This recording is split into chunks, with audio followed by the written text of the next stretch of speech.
Erna cuma datang ke sini menemui saya? Tidak mengganggu sini Bu. Oh iya, alhamdulillah tidak. Hari ini kebetulan saya tidak ada jadwal lain. Ada apa Bu? Iya, saya mau sedikit cerita mengenai belajar tentang proses belajar di kelas Bu. Oh, jadi tujuannya Ibu Erna datang ke sini ingin curhat, ingin sharing terkait pembelajaran Bu Erna di kelas, begitu? Iya. Oke, sebelumnya Ibu Erna baik-baik saja. Bagaimana kabarnya? Alhamdulillah Bu, baik. Kita Alhamdulillah baik juga Bu Erna. Kalau boleh tahu, apa yang ingin Bu Erna sampaikan kepada saya? mengenai beberapa kendala di kelas yang saya temui selama belajar.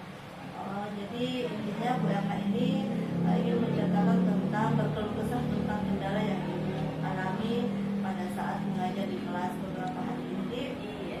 Oke. Boleh diceritakan kendala apa saja yang Ibu alami pada saat mengajar di kelas, Bu?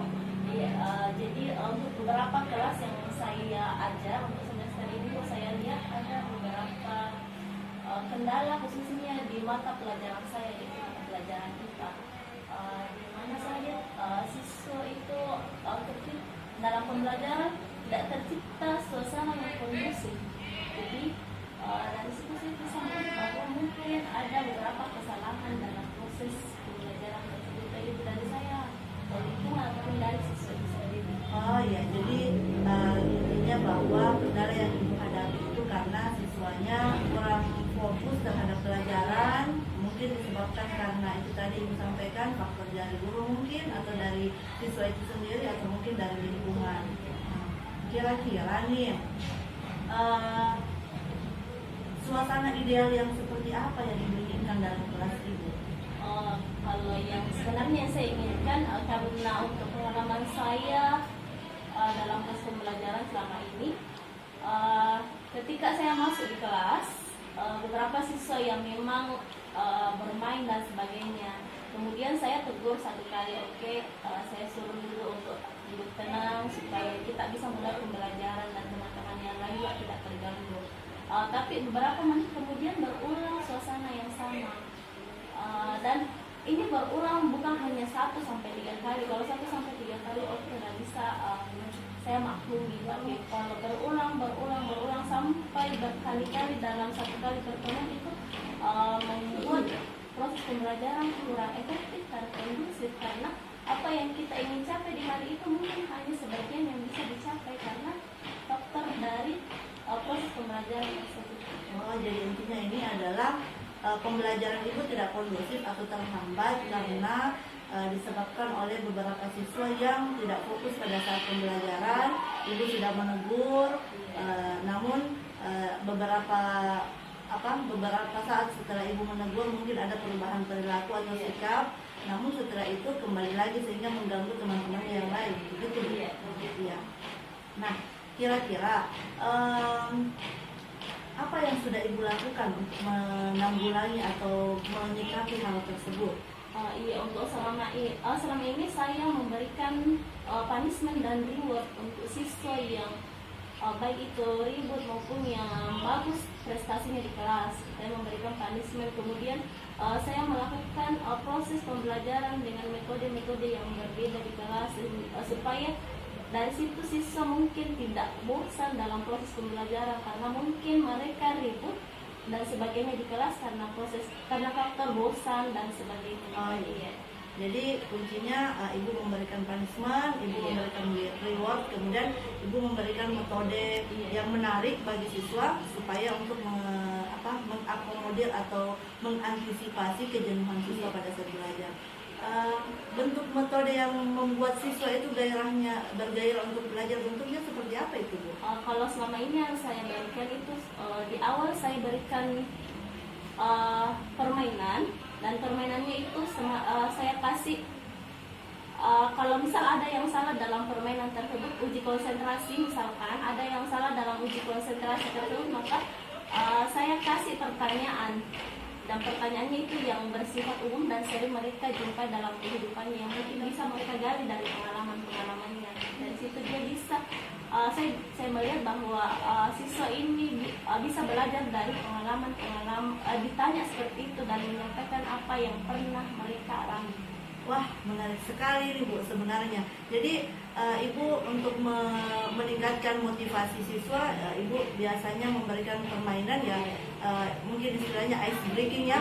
Nah, jadi Ibu memberikan ice breaking yang gunanya adalah menguji kompetensi siswa supaya mereka lebih fokus lagi dengan pelajarannya, dan permainan atau pertanyaan-pertanyaan yang Ibu ajukan itu berdasarkan dari pengalaman siswa. Menarik sekali saya rasa Bu. Lanjut, selain itu metode-metode apa saja lagi yang Ibu lakukan untuk selain ice breaking? Kan tadi sudah pertama punishment dan reward, kemudian ice breaking, bentuk metode apa lagi yang selain ice breaking yang Ibu lakukan? Misalnya dari model pembelajarannya mungkin atau apa? Saya biasa lakukan juga model, saya kasih masalah atau dia lebih ke model PBL. Iya, saya berikan masalah ke siswa, kemudian saya suruh melakukan kajian literasi di sumber atau misalkan di buku cetak dan sebagainya. Terus saya sediakan semacam LKPD. Di sana mereka bisa melihat beberapa sumber dan melihat masalah apa yang akan mereka cari solusinya dari materi yang akan kita pelajari hari itu. Kemudian saya suruh kerja, ada biasa kerja berpasangan atau 2 orang sampai 3 orang, ataupun kelompok besar misalkan sampai 5 orang. Luar biasa ini, saya mencatat beberapa yang Ibu lakukan. Jadi Ibu tadi mengatakan bahwa Ibu menggunakan metode PBL, Problem Basic Learning. Jadi Ibu memberikan atau mengelompokkan siswanya berdasarkan berdasar secara random atau secara terstruktur Bu?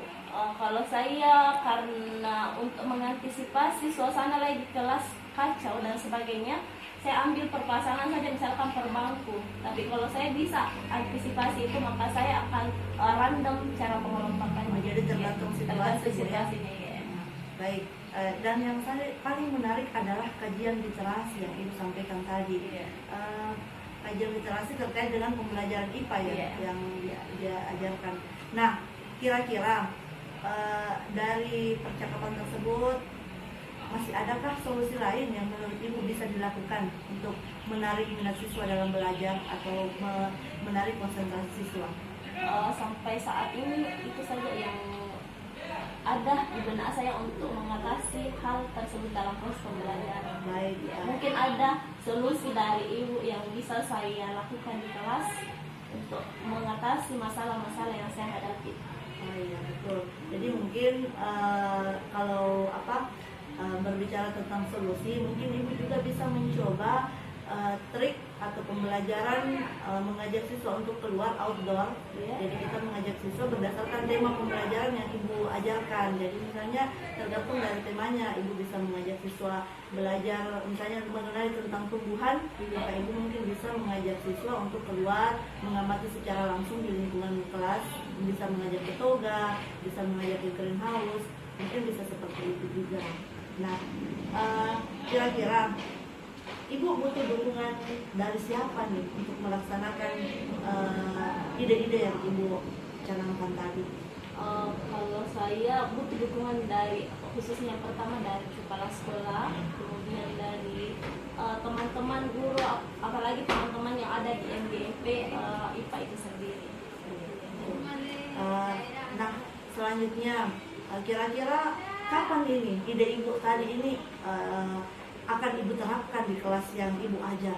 Insya Allah secepatnya saya terapkan, karena saya melihat kondisi siswa kalau kita biarkan begitu saja, maka ini akan berlanjut terus menerus sampai waktu yang kita tidak tahu. Jadi harus cepatnya ditindaki. Baik, semoga sukses Bu dengan apa yang Ibu gagas ini, dengan ide-ide yang Ibu ide-ide yang Ibu kemukakan tadi, semoga bisa segera terrealisasi. Pastinya ya dibutuhkan kolaborasi dengan teman-teman dan bisa juga kita berkolaborasi dengan teman-teman di luar Mapel yang ada kaitannya dengan pembelajaran Ibu. Misalnya pada saat ibu ingin melakukan mengajak siswa ibu untuk membuat laporan dalam IPA ya, bisa ibu berkolaborasi dengan guru mata pelajaran bahasa Indonesia mungkin sebagai pembimbing bagi siswanya untuk bagaimana membuat laporan yang benar seperti itu. Nah, kira-kira nih dari percakapan yang kita lakukan ini, menurut ibu apa yang sudah baik? Yang sudah baik itu di teknik pembelajarannya ini maksudnya, Bu, ya.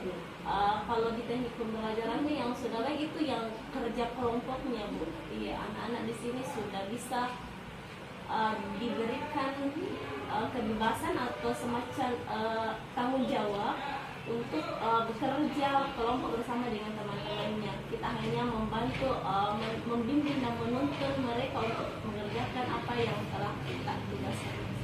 Baik, terima kasih banyak Bu. Insya Allah semoga ibu sukses dan ibu bersedia saya memberikan umpan balik dari hasil percakapan kita hari ini. Ya, insya Allah sedia, Bu. Baik, jadi dari apa yang dari keluh kesah yang ibu sampaikan tadi terkait tentang pembelajaran siswa ibu di kelas yang tidak kondusif, alhamdulillah kita ibu sendiri sudah menemukan solusinya bahwa ibu akan mengubah pembelajaran dengan cara menggunakan berbagai metode. Di antaranya tadi ibu sampaikan bahwa ibu akan melakukan kelompok secara berpasangan, sesekali juga bisa dilakukan secara random. Kemudian ibu juga sudah mengatakan tadi bahwa ibu akan melakukan pembelajaran yang berbasis PBL, problem based learning, yang pastinya ini mengasah nalar atau daya kreasi siswa dalam memecahkan suatu masalah. Kemudian yang menarik juga ibu sampaikan bahwa ada LKPD, ibu akan membagikan LKPD supaya mereka tetap fokus, dan di awal ibu akan memberikan ice breaking supaya siswa menjadi bersemangat untuk mengikuti pembelajaran. Dan hal yang paling menarik menurut saya ini yang mungkin jarang dilakukan adalah ibu menyampaikan bahwa ibu akan memberikan semacam kajian literasi. Ini yang paling menarik ya. Semoga ide-ide yang ibu sampaikan tadi ini bisa segera terrealisasi dan sukses selalu untuk ibu. Ya, ini sukses juga untuk kita, Bu. Iya. Terima kasih untuk saran dan masukannya untuk proses pembelajaran yang akan saya lakukan.